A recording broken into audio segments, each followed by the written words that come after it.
आज हम एक ऐसे सवाल पर चर्चा करेंगे जो हर हिंदुस्तानी के मन में उठता है, भारत या चीन, कौन है असली महाशक्ति? दोनों ही देश एशिया की और दुनिया की दो सबसे बड़ी ताकतें हैं।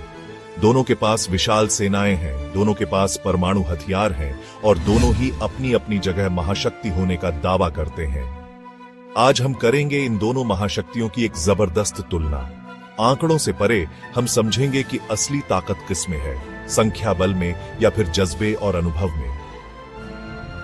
दोस्तों, अगर बात करें सैनिकों की संख्या की, तो चीन के पास लगभग 20 लाख सक्रिय सैनिक हैं। जी हां, आपने सही सुना, 20 लाख। यह दुनिया में सबसे ज्यादा है। वहीं दूसरी ओर भारत के पास करीब 14 लाख सक्रिय सैनिक हैं। साफ है, संख्या में चीन आगे है। लेकिन दोस्तों, क्या युद्ध सिर्फ संख्याओं से जीते जाते हैं? क्या आप जानते हैं, इतिहास गवाह है कि कई बार छोटी सेनाओं ने अपने साहस और रणनीति से विशाल सेनाओं को धूल चटाई है। और जब बात हो साहस और अनुभव की, तो इंडियन आर्मी दुनिया की सबसे बहादुर और युद्ध अनुभवी सेनाओं में से एक है। रक्षा बजट के मामले में भी चीन भारत से आगे है। जहां चीन का वार्षिक रक्षा बजट करीब 290 अरब डॉलर है, वहीं भारत खर्च करता है लगभग 75 अरब डॉलर। लेकिन दोस्तों, यहां एक और पहलू है जो हमें समझना होगा।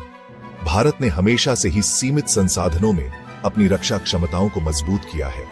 हमारे वैज्ञानिकों और इंजीनियरों ने कम बजट में भी BrahMos missile, Tejas fighter jet और INS विक्रांत जैसे घातक हथियार तैयार किए हैं। और यही है असली ताकत, कम संसाधनों में ज्यादा करना, अपनी तकनीक खुद विकसित करना और आत्मनिर्भर बनना। दोस्तों, परमाणु शक्ति के मामले में भारत और चीन दोनों ही महाशक्तियां हैं। दोनों ही देशों के पास परमाणु हथियार हैं और दोनों ही अपनी रक्षा के लिए इनका इस्तेमाल करने की क्षमता रखते हैं। लेकिन यहां एक बड़ा अंतर है। भारत की परमाणु नीति है नो फर्स्ट यूज, यानी भारत कभी भी पहले परमाणु हथियारों का इस्तेमाल नहीं करेगा। लेकिन हां, अगर कोई हमला होता है तो जवाब देने में भी हम पीछे नहीं हटेंगे। भारत के पास है अग्नि 5, ब्रह्मोस और पृथ्वी जैसी मिसाइलें जो बेहद सटीक और दूर तक मार करने में सक्षम है। चीन के पास भी लंबी दूरी की मिसाइलें हैं, लेकिन उनकी सटीकता भारत जितनी नहीं मानी जाती। दोस्तों, वायुसेना की बात करें तो चीन के पास 3300 से अधिक फाइटर जेट्स हैं, एक बहुत बड़ी संख्या। लेकिन भारत भी पीछे नहीं है। भारत के पास हैं 2100 से अधिक एयरक्राफ्ट्स, जिनमें शामिल हैं Su-30 MKI, राफेल और स्वदेशी तेजस जैसे आधुनिक लड़ाकू विमान। और सिर्फ संख्या ही नहीं, हमारे जांबाज पायलट्स की कौशलता दुनिया भर में मानी जाती है। जहां तक बात है नौसेना की, चीन के पास ज्यादा जहाज जरूर हैं, लेकिन भारत के पास हैं INS विक्रांत और INS अरिहंत जैसे रणनीतिक हथियार जो किसी भी युद्ध का रुख बदल सकते हैं। दोस्तों, एक महत्वपूर्ण पहलू जो अक्सर नजरअंदाज कर दिया जाता है, वो है युद्ध अनुभव। भारत ने 1947, 1971, कारगिल और कई ऑपरेशनों में अपनी ताकत साबित की है।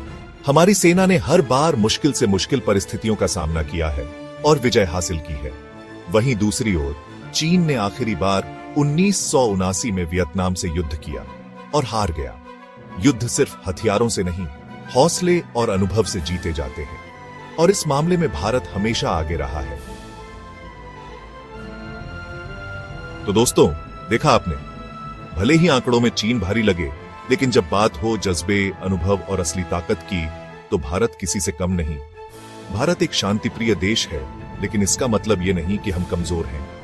ये सिर्फ तुलना नहीं, ये है एक सच्ची तस्वीर कि जब भी जरूरत पड़ी, भारत हमेशा तैयार मिलेगा।